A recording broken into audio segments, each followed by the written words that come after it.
అందరికీ నమస్కారం.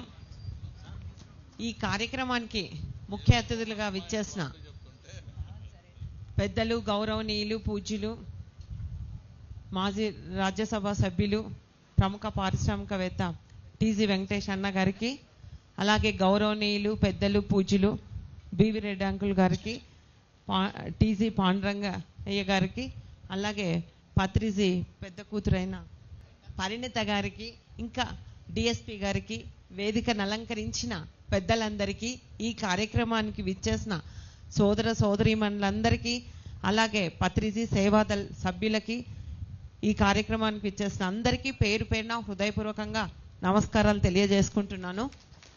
బుద్ధ పౌర్ణిమ వేడుకలు జరుపుకుంటా ఉన్నాం. ఈరోజు, రేపు, ఎల్లుండి 3 రోజులుగా ఇక్కడ జరుగుతూ ఉన్నాయి. ముఖ్యంగా పత్రిజీ చెప్పేది ఒక్కటే, మనకి ధ్యానం చేయండి అని చెప్పేసి. ధ్యానం అంటేనే మనము శ్వాస మీద ధ్యాస పెట్టడం. ముఖ్యంగా మీకు అందరికీ తెలిసిందే, మనమందరము రోజు ప్రతి ఒక్కరూ ఎన్నో పనులు ఉంటాయి, ఏదో రకంగా మనము ఒత్తిడికి గురవుతూనే ఉంటాం. నేను బిజీ అనే ఆ మాట ప్రతి వారి నోట్లో కూడా వినిపిస్తూ ఉంటుంది.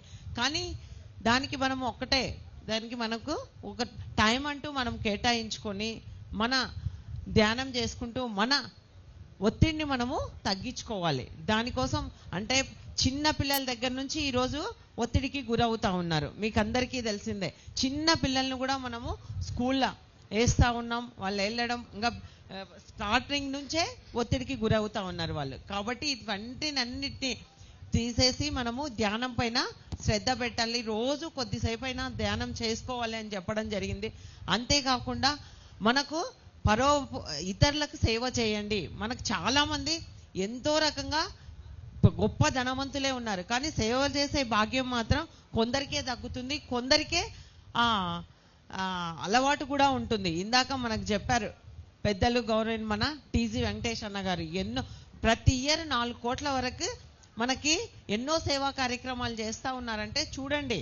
అందరూ అన్న ఒక్కరే కాదు, చాలా మంది ధనవంతులు ఉన్నారు, కానీ సేవ చేయాలనే సంకల్పం మాత్రం కొద్ది మందికే ఉంటుంది. కాబట్టి ఇతరులకు కూడా మనకున్న దాంట్లోనే ఇతరులకు సేవ చేయండి అనేది కూడా చాలా గొప్ప విషయము. అది మాత్రం దానివల్ల ఎంతో మంది మంచిగా అవుతా ఉన్నారు.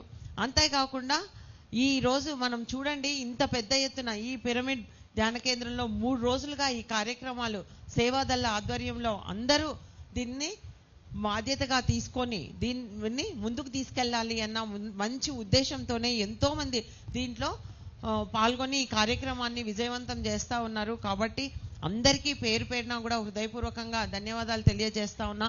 ముందు కూడా ఇంకా ఎంతో మందిని మనము ఈ ధ్యానంలోకి తీసుకొని వచ్చి వాళ్ళకి ఇంకా పెద్దగా దీన్ని తీసుకెళ్లాల్సిన అవసరం కూడా ఎంతైనా ఉందని తెలియజేస్తూ ఈ అవకాశం ఇచ్చిన మీకందరికీ నా హృదయపూర్వక ధన్యవాదాలు.